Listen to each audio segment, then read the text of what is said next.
Здравейчик! Здравей! За много години! За много години!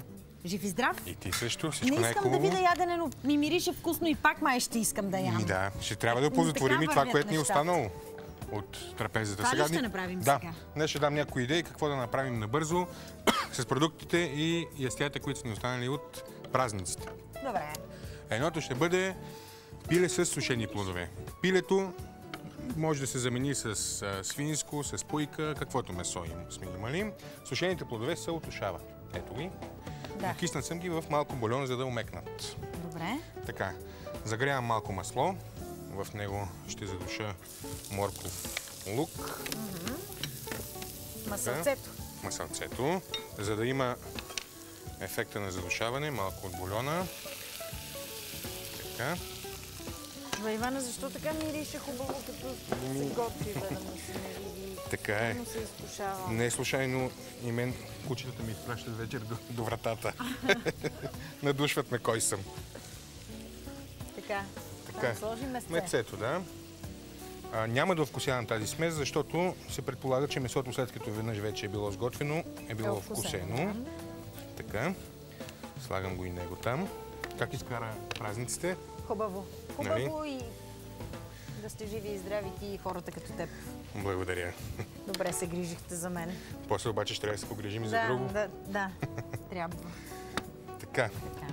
Плодовете ги слагам на едро. Сините сливи няма да ги слагам, защото имат костилка и е опасно. Някой да не... Така, това нещо.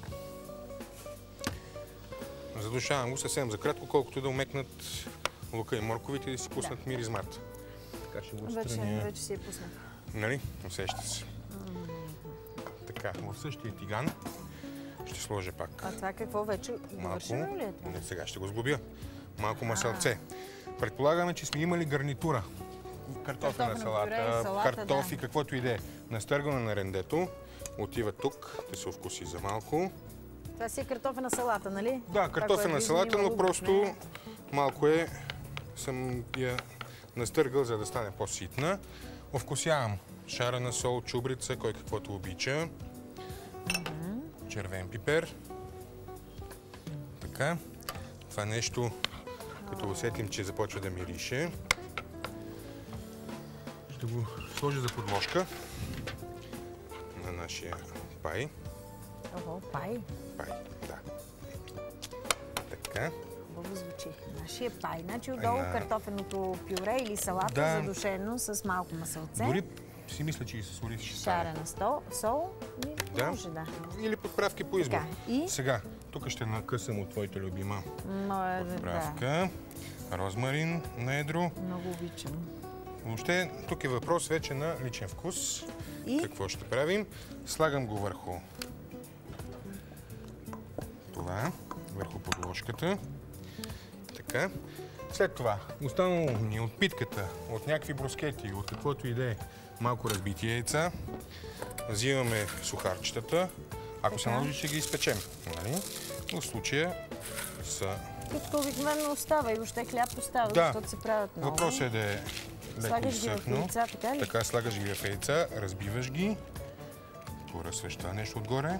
Сол не съм слагал, защото тук също е вкусено. Така.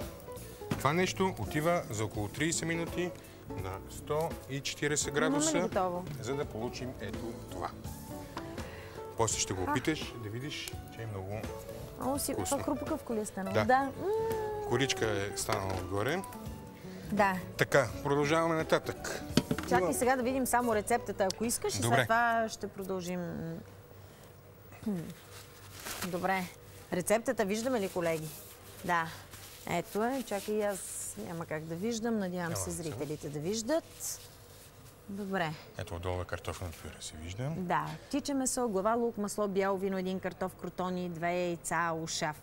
Само казваме, че и птичето месо, и картофена салата или пюре са останали от новогодишните празници. Всичко е заменимо. И се приготвя ето този пай.